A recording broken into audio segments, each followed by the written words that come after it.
Hello and welcome to Jedi and the Mailman, the show where two old friends aim to deliver the best Star Wars talk in the galaxy. Tonight, that talk comes in the form of a debate about whether or not The Last Jedi is a good movie. On the grumpy side, the grumpy old man side, are your hosts, me, Mike the Mailman, and my oldest friend in the world, Jimmy the Old Guy Jedi. Joining Howdy. us on the bright, sunny, optimistic side of the street, we have our friends Jessica and Sydney. How's everybody doing tonight? Hello there. Hello, I'm good, thank you. How are you both? Excellent, Good, excellent. good. So we've got two brand new people to the show. So first off, I want to say thank you guys for joining us. We're super excited to have you guys on, and we want to give you guys both an opportunity. Jessica, we'll let you go. Just talk a little bit about your Star Wars journey. Tell people where you're coming from, and then Sydney, will let you go, and then we're going to dive into this topic. Yeah. Not controversial topic at all. Non-controversial. Well, my name is Jessica, and I have a podcast called Tales of the Force, and I was on a break for a little bit, and then should have a new episode out next week, and then the next couple of weeks, and then I'll start a new season. So really quickly, I got into Star Wars because my parents saw it in the 70s when it came out. I look a lot younger than I am. So I obviously didn't see that in theaters, but I did see all the prequels in theaters and everything since then. Have grown up with Star Wars. It's always something that's been super close to me and to my heart. And I didn't really express my fandom, I guess, my personal love for it as much growing up, especially in high school, because I was already kind of different and kind of a punky kid, a music kid, and so adding Star Wars to that would have been kind of an extra nail in the coffin, I guess. And it wasn't really cool for girls to like Star Wars at the time, which was dumb. I should have just embraced it anyway. If you like something, embrace it. I don't subscribe to that, obviously, at all anymore. And I, watched people fight over the prequels and argue about it and all of that. And people hurt everybody's feelings over everything. And I just knew that when I was adult, I didn't want to be that way. And so I just kind of try to look at everything from, I don't know, just as even keel of a viewpoint as possible, because everything is going to be made for new generations. It's kind of like my viewpoint on it. It has to attract new viewers and new people to love it. Otherwise, it's going to die and it's not going to stay around. So, I mean, it makes sense for the generation that loved the original movies to not maybe love the prequels as much, and vice versa for everything else. And so I really am a firm believer that everything like that is art, and art is subjective. And so people based off of their life and their life experiences and their life stories are going to resonate with art differently than someone else. And so it's okay if you don't like a Star Wars movie, or if you love a Star Wars movie that someone else doesn't like, because of the fact that it resonates with you as a person personally.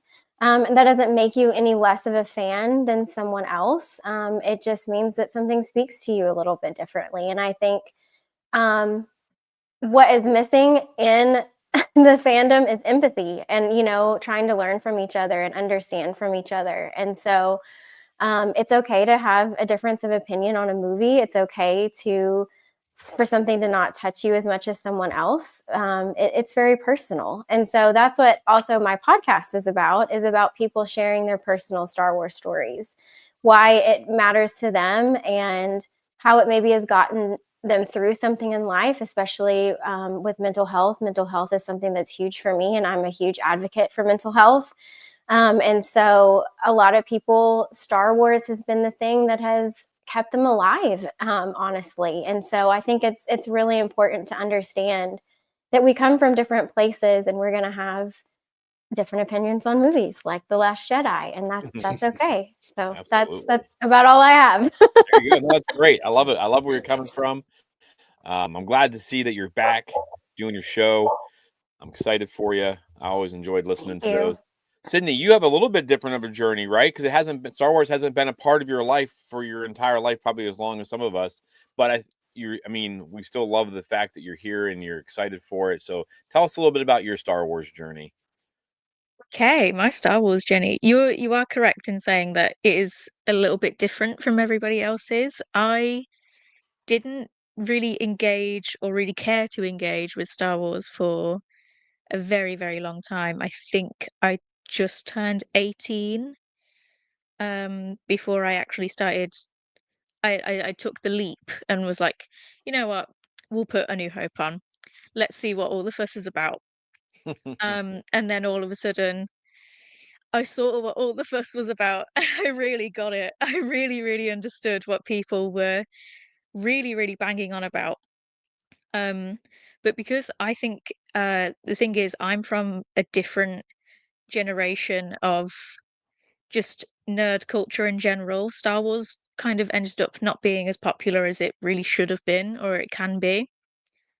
So like for a long time, Star Wars just really wasn't the thing to like, and it ended up being something that completely passed me by until I just sat down and watched A New Hope and went from there. And before I knew it, I was on Revenge of the Sith, and that was when I think it really, really connected with me. Um, like as I love all the films pretty much equally, apart from controversial opinion, Empire Strikes Back, my least favorite.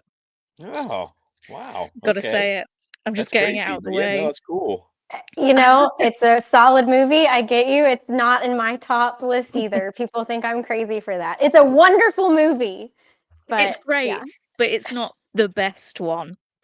Um, yeah, I think something that's interesting for me is that it took quite a bit until we got to Revenge of the Sith, and then it was, oh God, it was the really big battle between Anakin and Obi-Wan, of course, that I was like, oh my God, this is amazing. This is pure cinema. This is crazy. How have I never seen something like this before?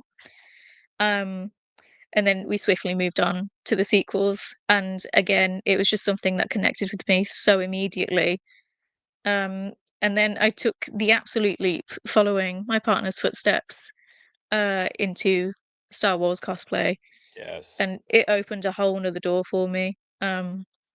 Especially because I think I wasn't cosplaying female characters like Rey or Padme or Leia. I went straight for the dark side, male Kylo Ren. I was like, Nice. this is it. This is it for me. I'm Nice. ready for this. Um, and that's pretty much how Dealing in Absolutes was born, and That's that's where I awesome. stand now. That is a great story. I love the fact we're all coming from different places with it. I think this is going to be a great discussion. Over on Instagram, we have Bruce B321 that says, all I have to say is haters going to hate no matter what. So I like the film. And he also says he stood in line in 1977 for the first film and has been in line for all the rest, which that's awesome. So Wow. good on you, Bruce. Jedi of the Gray. Honestly, we need more fans like that. Sam Witwer once said it's okay to have opinions on the sequel trilogy and enjoy the franchise or something like that anyway. So yeah, and then Crafting on Elm over here says, or maybe because she's a big dark sider, Sid. So I think you got a new friend in Crafting on Elm. She says, yes, cosplay Oh, dark side, absolutely. more of us. So yeah. So we are here because Mike, he's kind of got back into the Star Wars world with us and stuff like that. And we were talking one of our shows, and he hasn't watched the sequels that much, right? Just something that I guess hasn't called to him. So we're like, well, let's go through them all. Last week we had Tiara from Crafting on Ilum on the show, and we were all kind of in agreement with we all liked it. Like we all had good experiences with it. We enjoyed it. Yes, was it a rendition of A New Hope, whatever you wanted, but we really liked that. We all seem to be on board with it. Then of course 2017 happens. Ryan Johnson, who I've loved all of his films until this one, and I've loved all of his films after this one. I do think, and I like to say this out front, I think Rian Johnson should get a trilogy in Star Wars. I think it would be beautiful. I think it should be away from anything that we know about, though, just to avoid it. I think that was the big mistake for me personally. Like, I know people love it, and that's fine too. But so we're here to talk about how we feel about it, and we've talked off air. Mike and I are kind of the grumpy ones about it. I rewatched it last night, and I hate to say this. This is the movie I've seen the least times in theater. I mean, I think I've seen the other ones more in theaters than I've seen The Last Jedi. I was almost like angry at some of these parts in this movie. Like some of them, I'm like, what was he thinking here? What was he thinking there? And so I was like, man, I need to have this conversation with people who love it, and hopefully, like, because we are open-minded. We are, we are that generation that seems to be leading the fandom menace, and they hate everything and whatever. But Mike and I are not in that same boat. No. So let's start with some positives. Jessica, why do you love The Last Jedi? Well, it really challenged me as a movie, to be honest. Initially, it's actually the Star Wars movie that I've seen the most in theaters because okay. I had to sit with it, honestly. To be honest. It wasn't something that I went into and I walked away and I was just like, oh my gosh, I love it. This is my favorite movie. I had to wrestle with a movie for a while. I had to sit with it and think about it and kind of just see if that initial feeling would kind of go away. And I wanted to sit with it on my own and it not be, just an echo chamber of like what other people thought about it. That is one of my friends from high school. We were actually, I was on his podcast for a while, and then him and his wife had a baby, and they're doing their killer parent stuff. So Nice. what's up, Michael? And so I had to sit with that movie actually for a little while. And the more I sat with it, the more I ended up loving the movie. I think overall it's beautiful. I think the cinematography is beautiful. I think the score is amazing. I do think that it's written well. I do have to say too, before I get into like my opinions on the movie, I completely understand, and I think it is 100% valid, the people that have issues with it, that have like legitimate, not just being hateful, but like legitimate, I didn't like X, Y, or Z. I think those opinions are 100% valid because I think whenever you go into something and it's something that you have loved for such a long time, no matter how hard you try, you are going to have expectations, right? And if you grew up as a kid watching Luke Skywalker, this is a hard movie, right? Like it's going to be a hard movie for some people to watch because it's kind of the opposite of what you would expect, which is what I end up loving about it. So like I've been really honest, like I've said earlier, about mental health and about like my personal mental health journey.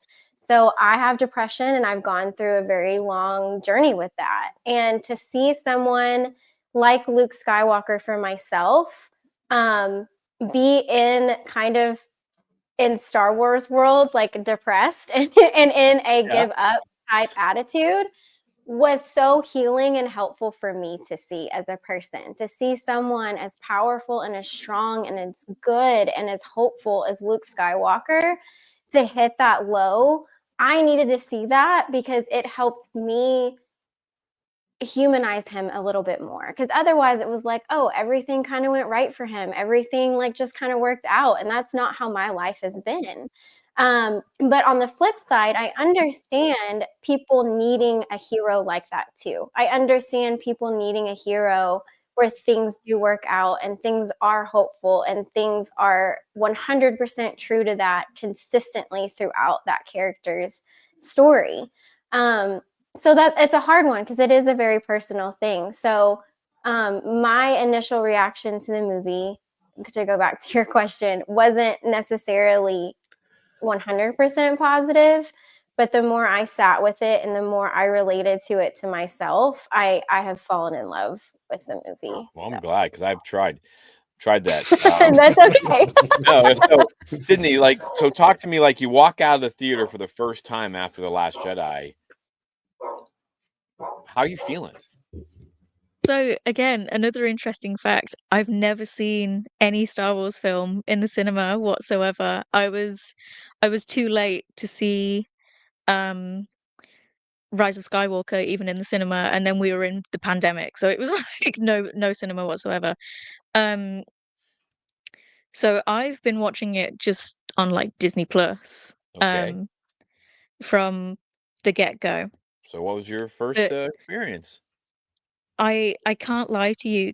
So watching it for the first time again was in the pandemic. I was on like FaceTime with my partners and we were watching it, trying to sync it up on each other's laptops and doing our absolute best to make sure we were at exactly the same point in the film, it was a really hard feat, but we managed it. Um, but I feel like my initial reaction was it, I was very pleasantly surprised because in the previous trilogies, the second film, the middle film, has been my least favorite.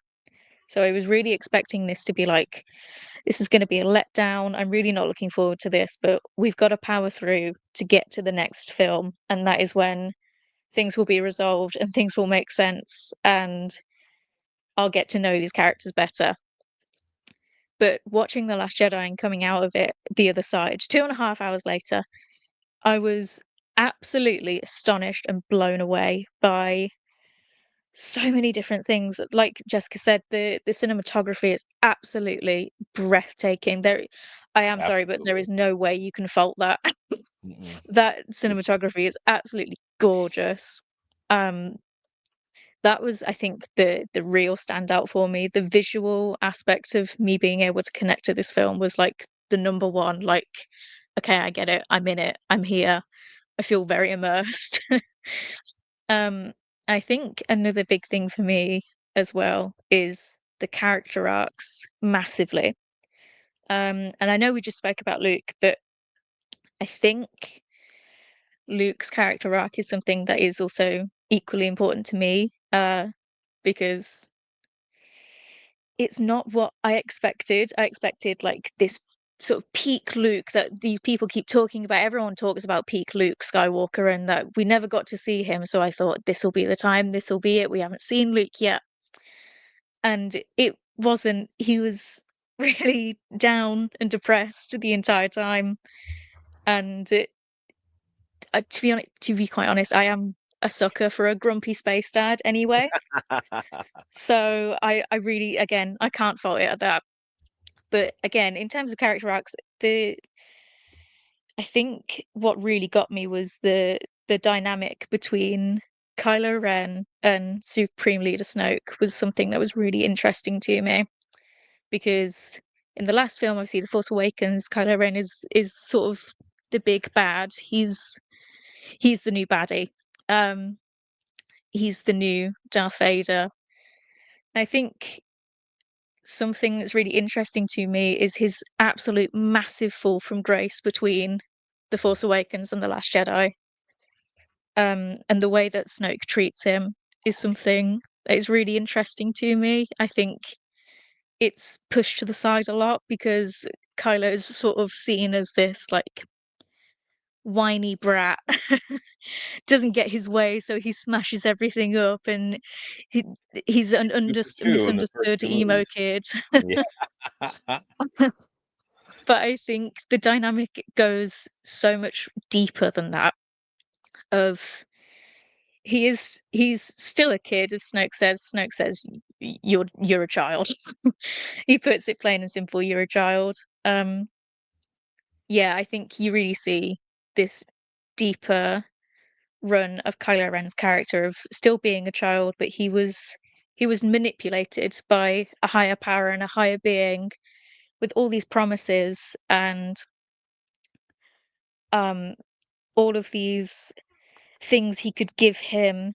And I think it's really important that we see a villain, not just as a villain because he can and he wants to, but because he's been coerced that way, and he doesn't really have a choice anymore. He abandoned everything, his mum, his dad, um, his entire family, his friends, everything, and he's still not getting what he wants.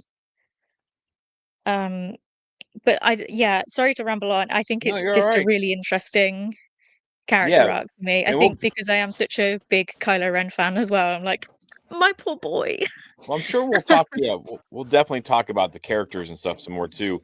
Mike, I don't know. Can you remember? You said you've seen this in the theaters. You walk out of it. Yeah, I can't remember much, but I'm I I'm really happy that we're doing this the way that we're doing this, because we had this idea a couple weeks ago is to go through this trilogy and just talk about it. And most of the time on this show, it's just Jimmy and I. I mean, the whole first season was just Jimmy and I talking and interacting with our 2 or 3 fans.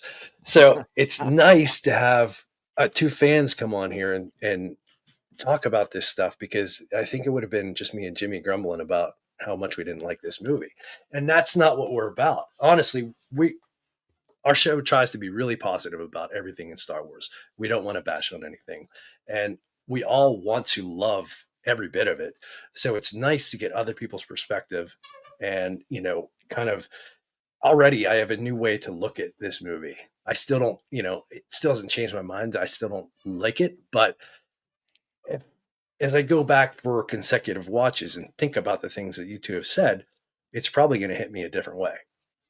And I mean, there are things about when I watch this movie, and I just watched it last week, so it's fresh in my head, what it was. But it there, there's so much of it. It looks Star Warsy, like you guys said. The cinematography is on point, just amazing. It's probably the best thing about this film, and the story is, they're hitting on very Star Wars topics. It's very Star Warsy, and I find myself thinking like, why is it I don't like this? Like I found myself getting bored, go into my phone, and maybe it had something to do with just, maybe I was in a mood that day or whatever, but it just was not connecting with me, and I don't know why. Like I want to find that, I want to connect, I want to find that connection. So I mean, like I said, I'm glad we're doing this the way that we're doing it, and not Jimmy and I just grumbling. Just sitting here complaining.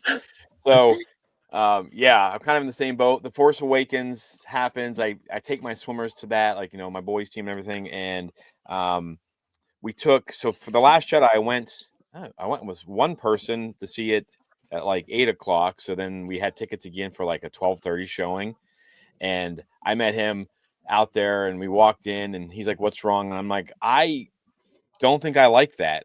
Right. Usually, I mean, for a movie, if I walk out with a smile on my face, I don't care what anybody says after that. Like, I apparently had a positive experience because I'm happy.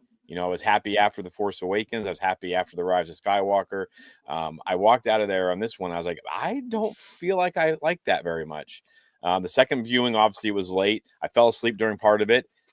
The third time I watched it with my the swimmers, because they hadn't seen it yet, that was the time I enjoyed it the most, because I always enjoy listening to them laugh and like gasp and things like that. And I was like, oh, here it is, like this is going to get me into it. I tried to watch it a fourth time and I was like, nope. And I think I've watched it once on television, and then yesterday was the last time. Or yeah, it's probably been a couple years since I've watched, maybe since my COVID 24-hour Star Wars marathon, since I've watched The Last Jedi. And some things I didn't notice before. I think we look at movies a little bit different now too. When we do these things, we do these podcasts, we look at things, and I do think that changes our perspective on stuff. And last time we just kind of talked about characters and stories, and I'd kind of like to kind of stick with that a little bit. I mean, the characters don't really change that much. And then just some of the gripes, like, again, I agree. Beautiful, beautiful movie.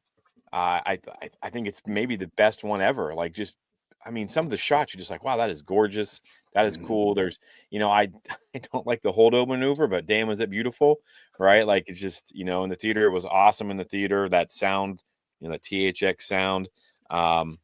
But here, we'll just get started with some character stuff. And I think that, like, And I don't know if you guys can attest to this or what you guys think, but I don't feel like it connects the two movies that are on either side of it very well. Like it doesn't fit with the Force. And I mean, that's not our fault. I mean, that's Disney's fault for not having a plan and having directors and having scripts and having any idea what they wanted to do. Like I think Ryan Johnson did a good job for, JJ saying, "Oh, Luke's on an island, figure it out. Why is he there? What? Like, what are you talking about?" So, but like, you had General Hux last episode in The Force Awakens, and he's got this. I mean, not that it's a good thing, but he has this Hitler-esque like rant, and I'm like, this guy is terrifying. And by this point, too, I think we've had all of the Aftermath series, so we know his backstory. And of course, then what happens to him right off the bat in this movie? He just gets neutered. I mean, immediately. Poe makes fun of him. I mean, just totally pulls something out of like modern time. Can you hear me? I can't hear you. And then Snoke slams him down. And then Snoke kind of does the same thing to Kylo Ren as well. So how do you feel about the change? And we just had, and this is one of my biggest gripes is, so you had these two characters, Kylo and Hux, who had this power struggle, which I thought was really interesting. Like you have this general and you have this Jedi or this Sith, or sorry, Knight of Ren, which, we never really had explained to us until we got the comics and stuff. But, and then they just kind of take that dynamic and just throw it away for the most part. And then Snoke just kind of like, I don't know. How do you guys feel about how Snoke treats them and how they kind of, I feel like they've kind of just slapped Kylo and Hux right across the face and just took the attention off of them. So what do you have to say to that? Sid, you can go first if you want, since. So I do have a lot of feelings about this, because I think what I tend to do is I compare all three films, obviously, because they're a trilogy. They're there to compare and contrast one another. And I do think you're right in that there's not a lot of cohesion between these three films, and I wish there was a lot more. Especially, like you say, The Last Jedi stands out quite spectacularly for that. It really, really does. There's a lot of jumping around between The Force Awakens, The Last Jedi, and Rise of Skywalker. But I think this sort of this demotion, I guess, in a way, for Hux and Kylo is something that is quite important. Because I truthfully, I feel that Snoke's position wasn't made quite clear enough in The Force Awakens. I feel like it should have been made fairly clear that it was Snoke, Hux, and Kylo. And I feel like it was Hux and Kylo, and there was quite little Snoke in The Force Awakens. So it was really nice to see him straight off the bat, straight in. You see Hux, like, yeah, he is being belittled by Poe, but I do enjoy the comedy in that. In Star Wars, I think Star Wars needs a lot more comedy, truthfully. I think it's quite nice to step on the big guy for a little bit and get some of the power back. There's some Schadenfreude in that. I really enjoy seeing the big guy just being made to feel this big all the time. But yeah, I think the dynamic shift is quite important. I think in terms of storytelling, it shows that the Resistance are growing stronger and they are a threat to the First Order. Whereas in The Force Awakens, it was the First Order were on top. There was no touching them whatsoever. Whereas in The Last Jedi, you are seeing them as again, they've taken a massive step down in their rankings and their numbers and their funding and all of these different aspects that go into a war. They don't have all of it anymore. And it's nice to see not everyone, like, the good guys win 100% of the time, as we do see that quite a bit in Star Wars, which is a nice reality check in a way. But but it's nice that these small wins do end up making obviously a very big difference. So yeah, I do think the dynamic shift is really important for that exact reason. I think there needs to be quite a big back and forth between, well, there's always your boss has always got a boss. There's a food chain in districts like these, and like I said, like this is war, regardless of whether you want to frame it like that. It's Star Wars. Shock.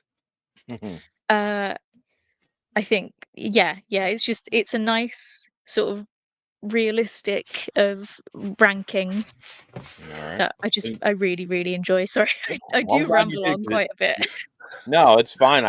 I mean, I could ramble on the opposite direction, so I love it. I love hearing other. Jessica, what did you think about the dynamic shift, like Sydney was talking about? Like, you got these two powerful heads of, in that there's this potential for like a real struggle between the two of them, and then it just kind of they both get like spanked by their dad in public, kind of thing. You know what I mean? Like they both kind of just get. I mean, that's how I see it, I guess.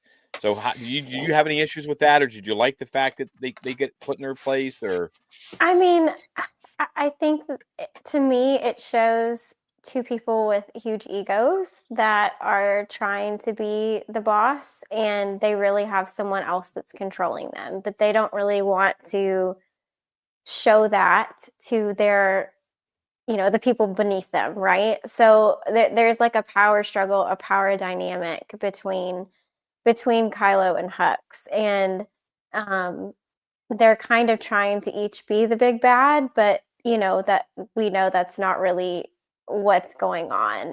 And so, I mean, I think they showed Snoke like a little bit in the first movie, but then I think we got a little bit more of him, in The Last Jedi. So to me, there wasn't like a huge difference there because we didn't really get a lot of that in the Force Awakens. So it's, to me, I find it really interesting because I think there's a lot of commentary on modern life in Star Wars, and so when you look at the different, trilogies, there's a lot of stuff that Lucas or different people that are writing them have kind of alluded to different struggles and different things that are going on in the world at the time. And I think you see a lot of that power struggle within, corporations, within politics, within a lot of places today. And Star Wars is what kind of formed a lot of who I am today, and kind of how I view a lot of the world, and how I kind of view how things should be, or how I would like them to be, or what is a red flag in certain situations, And again, I think some of that power dynamic, and even if it seems like bickering or it seems kind of silly, maybe to some of us, I think it's easy for kids to look at that and to see that there's a struggle going on, and that, people have different things that they want, and someone wants to be in control and the other person doesn't, but who is? And I don't know, like, to me, I just saw it as two egos butting heads, and there's really some other big bad going on. And the fact that we weren't getting a lot of answers about Snoke and about who he was made me, honestly, and I know a lot of people didn't like this decision and they didn't like where this was going, but it made me question if Palpatine was still around, kind of early on. Because the fact that there wasn't a lot of back history, it kind of made me think of like Darth Maul. We didn't really know a lot about Darth Maul, right? Like in the prequels.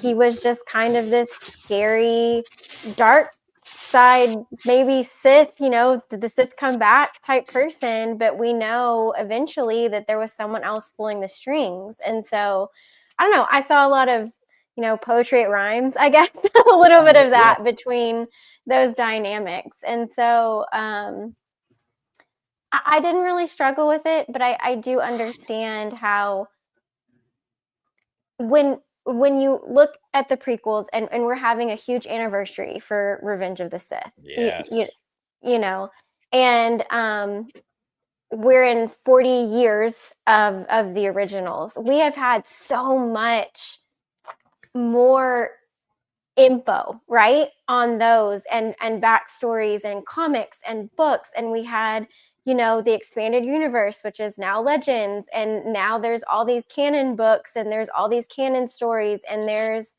the Clone Wars, which filled in a lot of gaps for the prequels. There's so many things that have filled in stuff to where now, where things might have seemed like a plot hole, or things might have seemed like this isn't the expectation that I had, or I have so many more questions. What the heck is going on? We have had years of more lore, right? I don't know. I just want to give the sequels the time that we've given everything else, to where if we don't have answers, maybe that's because there's another story to be told. Maybe that's because for us as people watching this, like, there's more, and we maybe shouldn't know all of it right away. We're in such a mindset that we have to know everything now. It's hard to sometimes sit and wait. And I'm not trying to excuse if someone really thinks that there was issues with writing or there was issues with that, because again, that's subjective and that's all fair. I don't know. It made me question a lot more and wonder what's going on. Who is really pulling the strings? Sorry, I'm rambling, but no, that's good. I like it. How I felt about it, I guess. Mike, I'm wondering, Mike, if you and I, Mike and I, both military guys, and I think sometimes like we have a little bit different perspective on things because of that. I like the chain of command stuff and how you address your superiors and things like. But did it bother you at all, Mike, the way that they kind of just like, like I've said, like how I feel, they've kind of like took Hux out of this position of power by embarrassing him, making him look a fool. I mean, he's not the prototypical like badass bad guy. He's like, I mean, I don't know. Do you have any issues with that, or honestly, no? Yeah, honestly, I don't. I mean, this movie started off so well for me. Like, I really enjoyed that. Like, you talked about the play with Poe making a fool out of him right off the bat, and just the way the whole movie started was great, up until Princess Leia flying like through space like Mary Poppins back into the ship. That's where it went off the rails for me. But back to the interplay between Hux and Kylo, and I mean, to me, it's just how fascist kind of deal. You know what I mean? Like, the guy at the top is always just going to keep picking and pointing and keeping the guys below him fighting over each other, so they don't team up and take him out. You know what I mean? So I didn't have any problem with the way that Snoke dealt with those two. I mean, I get what you're saying, but I don't see the First Order as this super military, industrial complex. It's it's run by fascists. So I mean, it's gonna. And this is where, like, for me, writing, we can talk about that a little bit because you guys have brought that up a couple times. This is where, like, some of the writing for me is a little bit wonky, because I'm totally fine with if that's what he wants to do. He wants to take Hux and he wants to bring Kylo down. And I like that. I can't remember who said about toxic relationships, and having just watched that, it's like every single character was involved in a toxic relationship.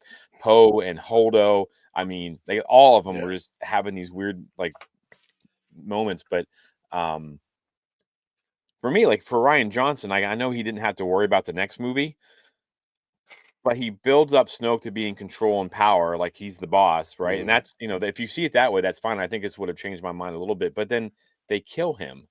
And now you've got these two bickering, and of course the movie ends with Kylo being made a fool again. And I get that's, sometimes they're showing the difference between the light and the dark side, and how his, he doesn't have control of his emotions and things. I guess that's just kind of where I'm confused by the writing, because I get it if you want to hold them down, like that makes sense. That's what Sith do. They hold those down. They torture them, they punish them, they make them stronger through that pain until they are capable of taking them out.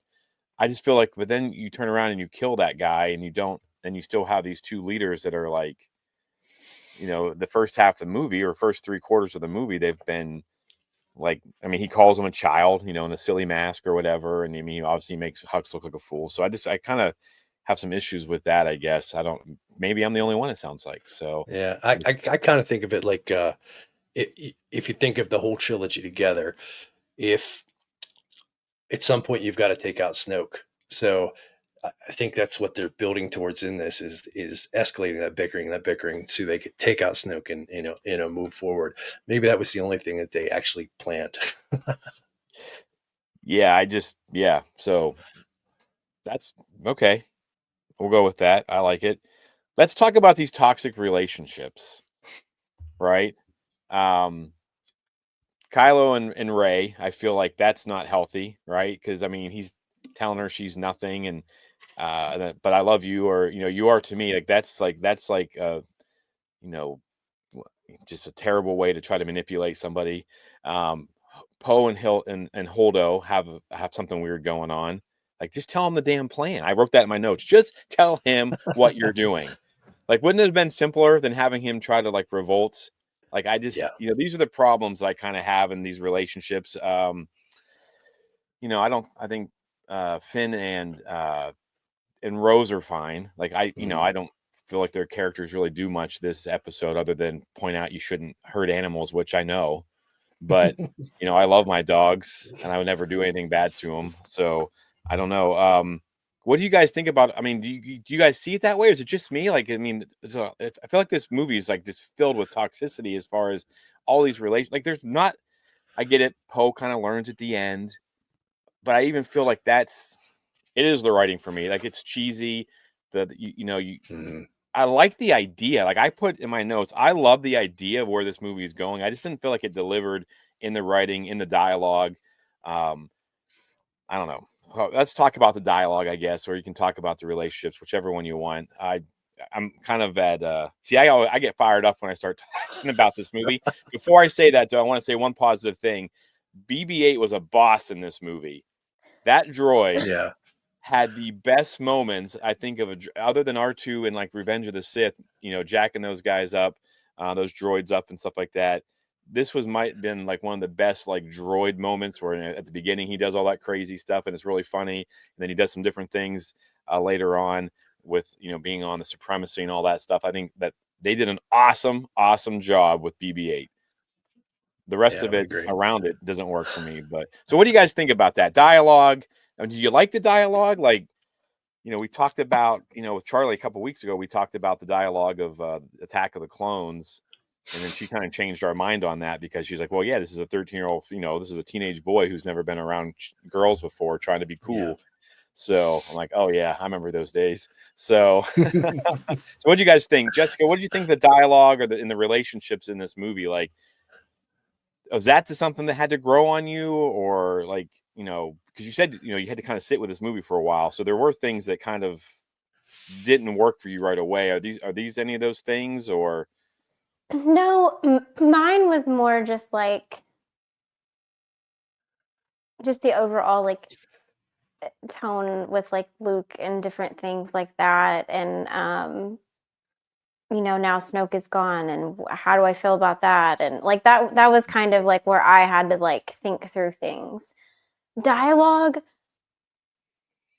I just don't judge dialogue in Star Wars movies. I just don't do it because I mean, it's one of those, it's just one of those things where, if you're perfectly honest, I love Star Wars. I love Star Wars with every bone in my body. No Star Wars movie, I think, just has amazingly perfect, like, dialogue. It's just all of it's going to be a little cheesy. It's going to be a little corny. It's going to, it's just, it is what it is. So, like, if you're looking at, like, some of it versus, like, if you're comparing a Star Wars movie to some, like, critically acclaimed, I'm probably bored out of the seat of my pants, but the dialogue's beautiful. You know what I mean? Like, it's apples and oranges, it's Star Wars. And so, like, I think if we had something different, it wouldn't flow. with the rest of what we've gotten. And so to me, Attack of the Clones has some hard dialogue, but again, like I've made that argument with people. It's an awkward kid who grew up and like I don't know, like he grew up and as basically a monk, and he's not hitting on girls. He doesn't have game. You know what I mean? Like that's not. I grew up homeschooled. Do you think homeschooled boys had like any better pickup lines? No. Like it is what it is. And so to me, Kylo, some people are like, oh, he's whiny, he's this. He is a young Skywalker male. Like, of course he is. I mean, think about Luke, where we met Luke. He just wanted to get power converters at the Tashi station. He was whiny. He was 19. He was, everything, all of that. They all were like that, And so I love the cheesy jokes. I love all of that because that is Star Wars to me. Just it's like dad jokes. It's great. I'm here for it. And it takes off some of the darkness, I think, that you can get into if you delve too deeply into the psychology of Star Wars and into how much like real life it can be. And so you need that lightness. I think you need kind of that fun, happy, light, kind of cheesy dialogue, honestly. And it's fun. And I mean, there's always going to be something that could be written a little bit better, in Star Wars. It is what it is. And I think it's a little unfair for any of the movies to judge them too harshly on that, because then you would literally have to judge every single other movie the same. And it's just, it doesn't mean that you can't have your opinion or you can't feel like this fell flat to me, or I didn't really like how this worked. For me, I didn't really have issues with it. I enjoyed the silliness in things and the banter back and forth. I mean, even basically the like your mom joke in the beginning made me laugh, like it's just funny. It's yeah, I don't know. And none of that really bothered me. No, that's awesome. So. No, I'm glad it doesn't bother you. Like And it's and at the end of the day, it's like what George Lucas himself has said. It's for kids, right? Yeah. Like No, I get it. we're the crazies that still like it in our adults, right? That have podcasts that talk about it, that buy collectibles, that buy whole wardrobes and it's not crazy, it's wonderful, it's beautiful, I love it, but like the intention was you watch Star Wars as a kid and you move on with your life, and that's just it's so good that's just not what happened. Move on. I will say this before I let you go, Sid. It may be a little unfair. I've been rewatching Andor, so the dialogue might be suffering a little bit because that is such a different monster. Yes. I don't want to compare things to Andor because I don't. Yes, that is yes, 100%. Attack of the Clones and The Last Jedi are my least two favorite films, and I think a lot of times it has to do with the dialogue. Like for me, like it just doesn't hit for me for some reason. I love like the goofiness of it, but go ahead, Sid. What do you think about the dialogue and like the toxic relationships? So I will say, like, the dialogue for me in this film isn't too much of a problem for me. I think, like, I was watching this film last night, and there were plenty of times where I was watching and I was listening, and then somebody said something, and I paused it and was like, "I need to write that down. That's brilliant. That's a brilliant piece of dialogue. It spurs on so much conversation. It's perfect." I think that's like my favorite thing about just Star Wars in general. There are just these little snippets of lines and just conversations that aren't always meant to be like this big impactful thing, but they do end up being like such a big conversation starter and such a big point of topic. What's one of the things you wrote down? One of the things I wrote down, this one is meant to be, I think, a big one. is from the scene where Rose and Finn are on Canto Bight, which I know a lot of people seem to discount, but also a lot of people seem to say like this is the best part of the film. It really shows, the world we live in. It brings that piece of reality that you're like, oh my god, I can't believe I do see a part of this in my real life. I always thought this was a fantasy space opera, but no, it's real sometimes. Um, it's there's only one business in the galaxy that'll get you this rich: war. That's a That's pretty pretty big heavy. one, and I I kind of completely forgot about that part, and I think, like, not to get too heavy or like too into it, because obviously I understand people want to get away from it. I completely respect that. But living in a time that we do right now, that is a colossal amount of context and so many different pieces that you can put together to make it into the describe so much that goes on in the world today and in the last few years, in the last 40 to 50 years. um I don't know, it's just something that really stuck with me, that I was like, No, wow, I that's mean, a really yeah. I impactful one. You think it's taken away then as soon as he stutters afterwards, like that weird like Benicio del Toro's like weird like that's the stuff that really trips me up because he delivers a line like that and it's like it is impactful because you're like this is probably the first time any Star Wars fan has thought these same people getting rich off the Empire are also getting rich off the rebels and everybody else, but then he does something weird and just kind of takes you out of it. Like took me out of it, I guess. And then none of that bothers you, like it didn't pull you out or just I think it's it's not that it pulls me out. I think it shows a bit more of a human response, which I really like. It's, oh, we're talking about this really heavy topic and it's really quite difficult to talk about, and it affects all of us in our daily lives every day, whether we like it or not. We can try and run away from it, but we can't at the end of the day. And there's always going to be one person, it's usually me, that's like, oh, well, this funny thing, let's go on. And I don't know, I think it makes it feel really genuine and human. Like, I understand what you're saying, like, it takes you out of it a little bit. I completely respect that, but I do think it just brings, like, these are supposed to be real human beings that are going through this, and if they don't make light of it, what are they gonna do? yeah. Just struggle for the rest of their lives? You Yeah. can't always go on. That's, there's no way to live, really. That's Um valid. I mean, I do get that. I don't know, Mike, you can talk about it a little bit. It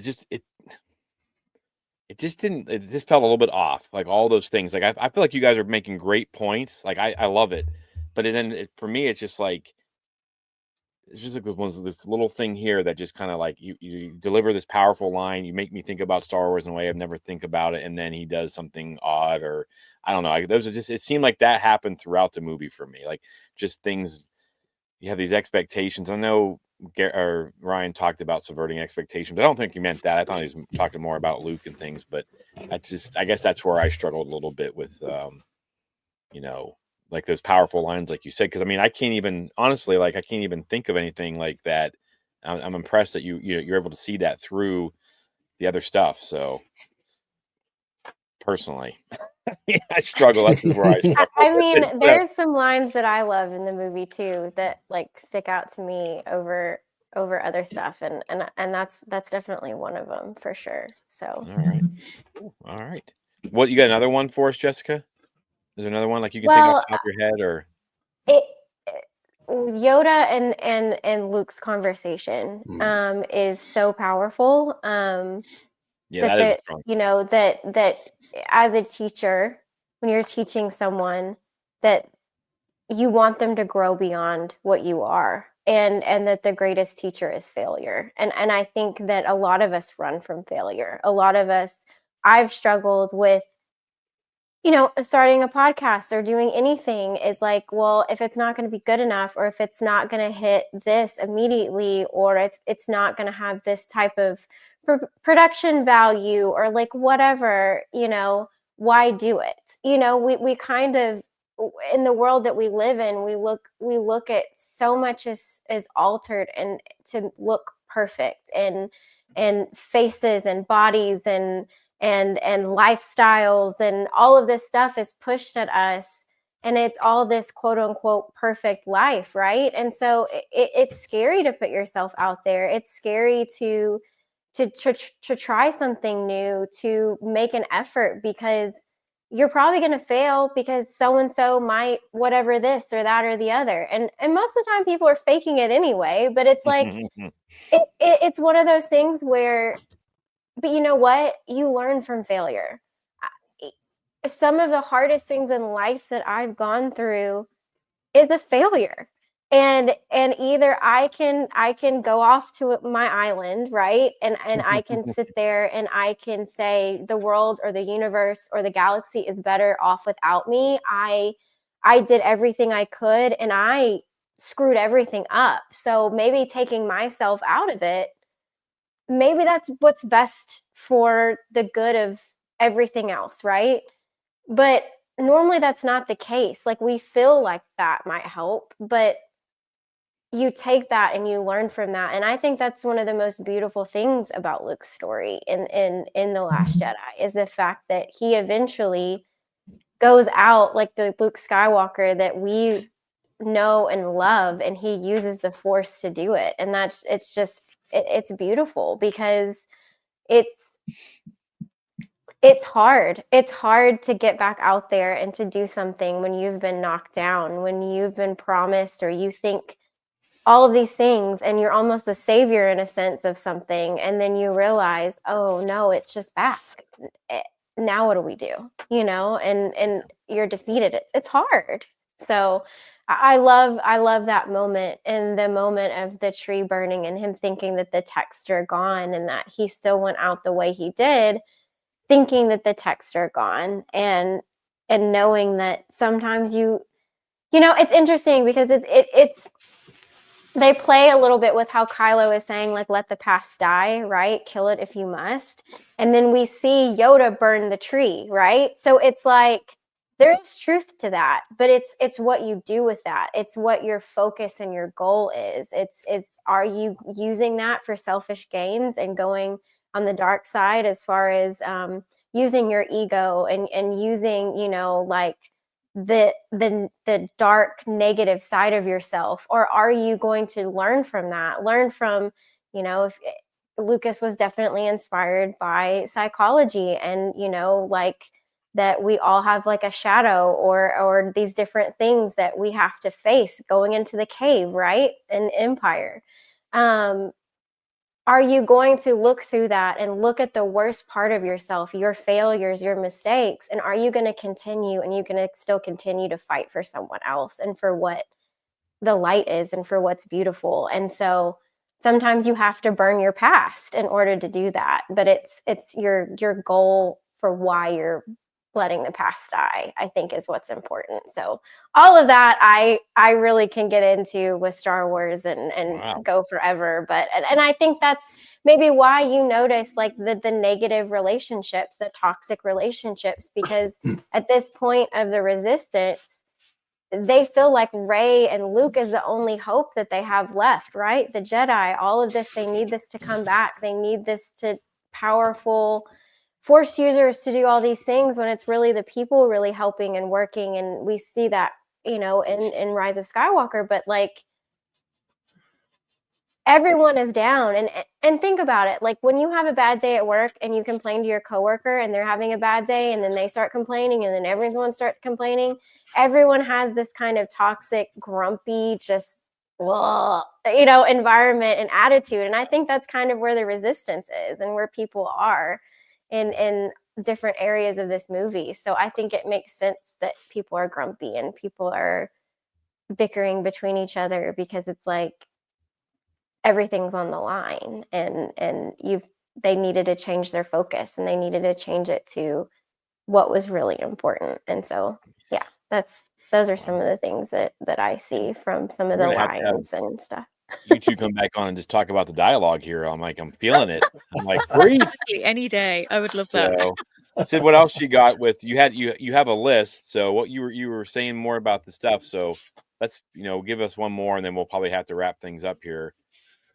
One Unfortunately, more. I feel like we could do another hour of this Yeah. I conversation. Like I really want to could keep going, easily. but The other one I had was the scene. It's towards the end. They're on Crate, and Leia's getting really stressed. She's really, really stressed, and all of a sudden Luke appears, and she's saying to him like, "I didn't know where you were. You didn't talk to me. Like, where did you go?" And she's kind of a bit annoyed, a bit annoyed at him. Um, but it brings this beautiful, beautiful, beautiful quote that I think ends up being a really gorgeous tribute to Carrie Fisher. Because obviously this film came out the year after she passed, or the year she passed, sorry. No, it was the year after. Um, and it's No One's Ever Really Gone.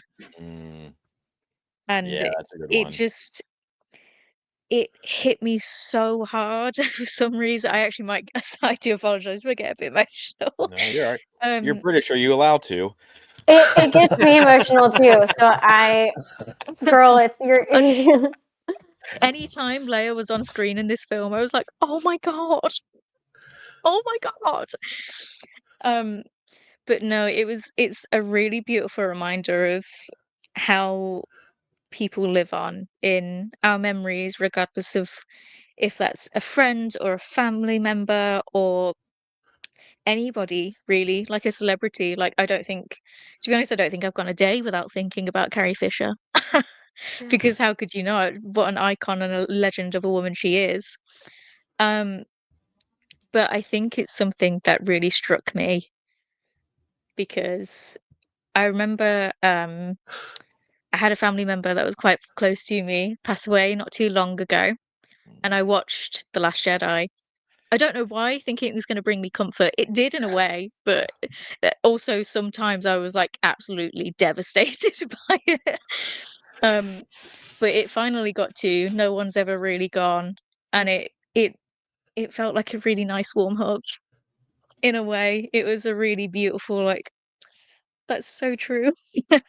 Whether, yeah, like, it doesn't even have to mean somebody passing away. It can be somebody you're not friends with anymore, somebody you don't speak to anymore, somebody who's just not in your life anymore. I think everybody can relate to that, and everybody has experienced that. Whether that's good or bad, it's just something that I think it brings a lot of comfort, and it brings a lot of hope as well, which I think is what Star Wars is truly about, as it all started with "You're my only hope." And I think it's a really nice, beautiful full circle and a absolutely stunning tribute to Carrie Fisher and what she did for Star Wars and women in Star Wars particularly. Well, very good. Yeah. Wow. I Mhm. mean, Yeah. sheesh. You two, man. I love that. Yes. I honestly, you two, I still not gonna like the movie. I'm gonna be honest with you, but you guys, there's just I have this laundry list of things that I'm having a hard time getting over. But with comments like that and just the thoughtfulness that you guys and the love that you guys just talked about, I can Mike probably feeling the same thing. Like Mm.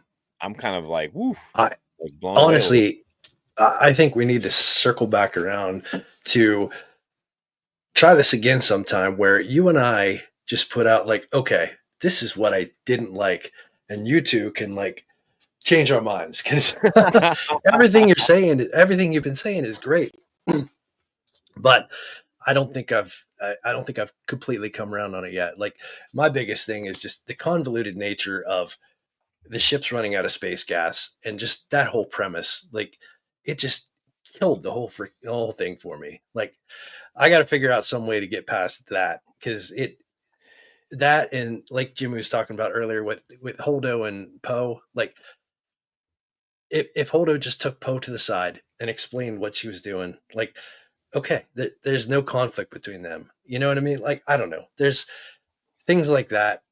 I need somebody to put that positive spin on for me and you know, help me find my way to loving this movie the way that you two obviously do.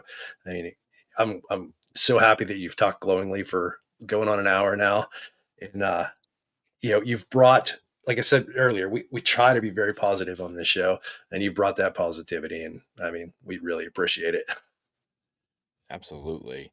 Like I love hearing it. I mean, it goes a long way. I think I wish more, people in our circle liked it as much as you guys do. You guys have any final, like, again, if you guys would be up for it too, I think Mike's on to something, like bringing you guys back on. We can't, I feel like we're not ready to move on from this movie yet. We Yeah. barely even scratched the surface.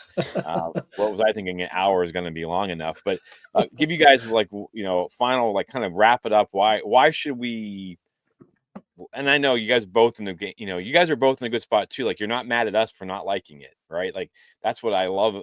That's what's fun, and why we should be able to have these conversations is, I love what you're saying. I still maybe not, the biggest fan of this movie. It hasn't moved up in the rankings for me or anything like that. But what's your final pitch for The Last Jedi until we can figure out how to get you two back on here, and you can continue to change Mike and I's, just chip away at the ice cold hearts of Mike and Jimmy.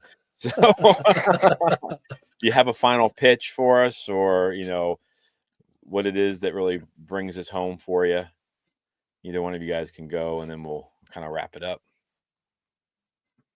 Well, I guess for me, when I think about this movie, are there things that, I mean, did Leia's whole, like, how they filmed her going through space, did that really land for me perfectly? No.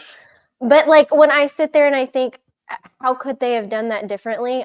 I don't really know. Like, like, I can't give you an answer as to what would have made it better or look better, or I don't know. And so, some of it's just because of how quickly they're pumping these movies out too. I think that really hurt these films. I think if they'd given these people more time, they could have probably, great story, just the delivery for me. But sorry. And Like, no, I agree you're with you good. completely. Yeah. So, like, there are things that, like, sometimes don't make sense to me with different things. Like, I get how maybe them running out of fuel, or, different stuff like that is, or, that conversation, how that could have gone better.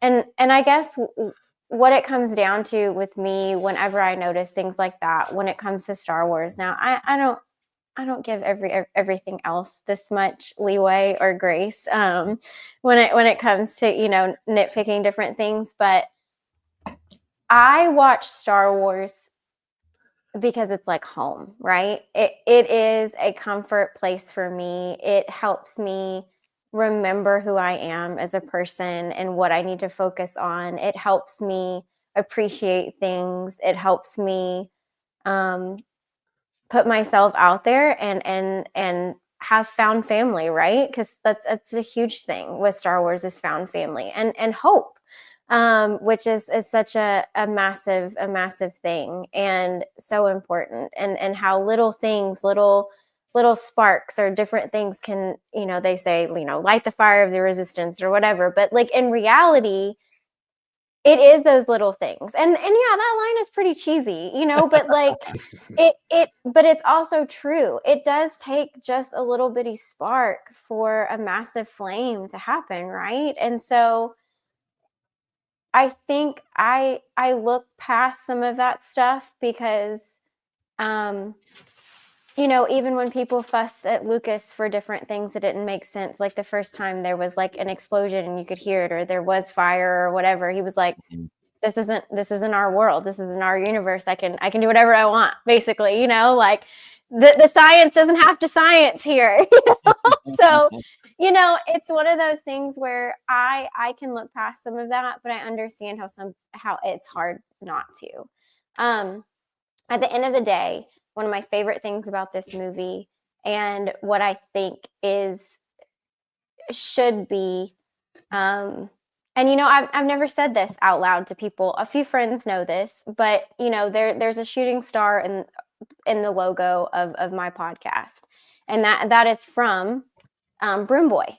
Yes, When he sees that the ship or whatever it is that goes by, and it's a nod to that. So now everyone can know that watches this, and the reason why everything I've done has been very intentional with my podcast. And the reason why I have that in there is because all of us are Broom Boy, right? All of us watch Star Wars and initially the tale of Luke Skywalker, right? And so all of us were inspired by this Jedi and being like him, or being like Leia or Han or whoever it was. We had this hero that we wanted to be from Star Wars, and we played with, Lego or action figures, or I acted out things with my cousins, and I got to be Leia because I was the only girl that wanted to play Star Wars stuff, and so we are Broom Boy, and I think that is something that we don't need to forget, the childlike joy of watching Star Wars, of when we watched it as a kid, and how hard it was when adults were like, about whatever. I dealt with that with the prequels, right? And so it's one of those things where don't let the hardship of this world and life and being adult take away that joy and that hope that comes from what Star Wars is. Does that mean not have your criticisms? No. Does that mean not have your favorite movies or have fun conversations or debates or whatever about it? Absolutely not. That's not what that means. Doesn't mean you love everything and everything's positive and you're almost toxic positive about everything. That's not what I'm saying. But don't forget what it feels like to have that joy of that kid, of telling that story, and how that can be passed on, and how even something little in Star Wars can inspire you to do something kind for someone else. And that makes a real impact. It's not about maybe saving the entire world. Not one of us can do that, but we can make an impact with our friends, with our family, and our community, and that is a trickle effect. And so I see that with that little end part with Broom Boy, and him continuing to tell the stories of the Jedi. And I don't know, that's powerful to me. And so that would be one of my biggest things about this movie. Very nice. Yeah, I totally agree with you. Broom Boy, I feel like that is like, it almost feels out of, for me, it feels out of place for this movie, because he like nails that. Like there's the future generations. Like I hope that he shows up in, Rey's movie. I hope he's one of the Jedi that she's training or something. That would be nuts if it was. But yeah, that's again, well said. Jessica. well put. Yeah. Sid, sell me on The Last Jedi. Here we go. All right. The Last Jedi. No, okay, so I know nobody's denying it's a Star Wars film, right? Oh, Everyone no. knows it's I'm not one of fundamentally those people. Star This is Wars. not my Star Wars. Yeah. Yeah, I think that's the really important thing for me. It is fundamentally 100% Star Wars, whether you like it or not, is Star Wars through and through, from the cinematography to the music to the dialogue, whether that's cheesy or bad or absolutely breathtaking. It is perfectly, beautifully Star Wars. It encapsulates everything Star Wars is about for me. And that goes from the characters, whether I like them or I hate them, or I agree with their decisions, or I think, wow, what an idiot. Uh, or even the director sort of choices that Johnson made. I don't agree with all of them, but like Jessica said, nobody agrees with everything Lucas did or said, because nobody ever will. Nobody, I think, the kind of nice thing, whether it's frustrating or not, it's nobody will ever agree about this film. And I think that is so beautifully Star Wars to me. It makes me feel so happy that even though the fandom menace is an actual pain to me, I hate sorry to be hateful, but I do hate the fandom menace. They are the worst. But I think the fact that there are films and concepts and ideas that Star Wars provides that lights a fire under these people's asses makes me so happy to see that after how long has it been? Like over 40 years of Star Wars, it still happens. People are still up in arms about Star Wars and they are still disagreeing or, oh, well, I did like that bit, but I hated this bit and it makes me so angry. It's kind of great to be angry about things like this because people care. It's nice to see that after all this time, people care and they know what they want.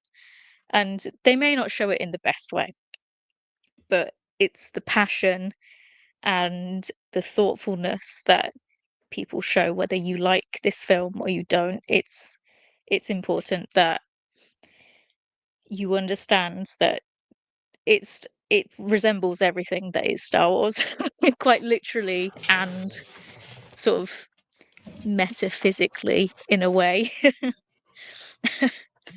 I know that's quite an abstract like sales pitch, but I think it's just something that really sold me on it. I was like, wow, people really hate this film. I love that so much.